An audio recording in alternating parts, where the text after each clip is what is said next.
मोर संग चलवना हो मोर सजनी,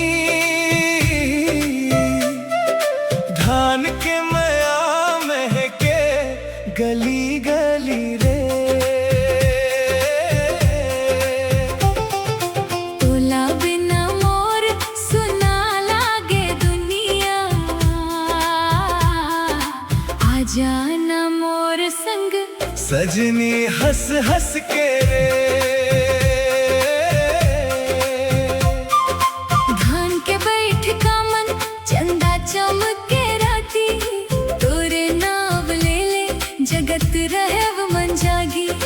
मांदर के थाप मंग गूंजे मोर प्यास, तोरे बिना सजनी अधूरा हर सांस। महुआ के फूल झरे खुशबू लहराए, तोरे याद मन मोर मनवा बहके जाए। नदी किनारे बैठ के गुनगुना थो गाना, तोला बिना लागे सुना हर ठिकाना।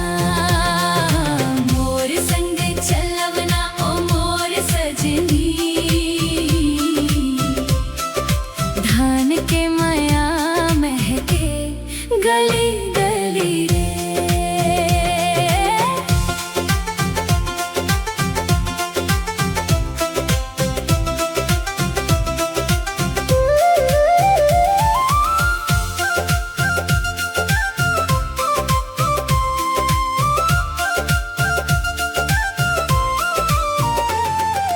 काबर रे सजनी दूर हो गे मोर ले, आंसू झर झर गिरे अंजोरिया के ओरे ले। चिट्ठी में लिखे हवा माया के हर बात, कब आवस मोर संग करबो फिर मुलाकात। बांसुरी रोवत है तान सुनसान हो गे, तोरे बिना मोर सपना वीरान होगे। सांझ पड़े जैसे अंधियार छा जाते, तोरी याद मन मोर दिल घलो रो जाथे। ओ मोर संगी सुन ले पुकार, तोरे बिन लागे दुनिया बेकार।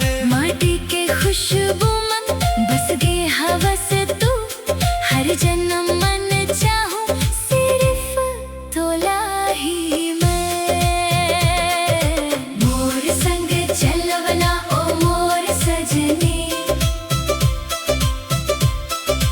तोरे बिना लागे जिंदगी अधूरी रे। सपना माथे मुस्कात हस तू, गोरी सूरतिया ले लजात हस तू। गांव के मेला मन खोजत रहे वो तोला, हर भीड़ मन देखम सिर्फ मोर सजनी ला। नदिया के पानी जैसे बहे मोर माया, तोरे संग जीना बन गे मोर काया। मांदर के थाप मन नाचे मोर दिल, तोरे संग बन ही मोर हरेक मंजिल। एक दिन आई जब संग हो हम, धान के खेत मन घूमबो हरदम। महुआ तले बैठ के गाबो माया गीत, तोरे संग जिंदगी बन जाही संगीत। हाथ में हाथ धर के देखबो अंजोर, मोर सजनी संग हर दिन हो ही भोर। छत्तीसगढ़ के माटी गवाही देवे आज, जन्म जन्म तक रहिबो संग संग हमराज। मोर संग चलवना ओ मोर सजनी, अब तो आजा मोर जिंदगी मन रे। हंसी तारे संग रोना, तू है मोर सपना, तू है मोर सोना रे। बांसुरी के तान में बस गे हवस तू, मांदर के धुन में गूंजे मोर रू। ओ मोर सजनी अब दूर मत जा।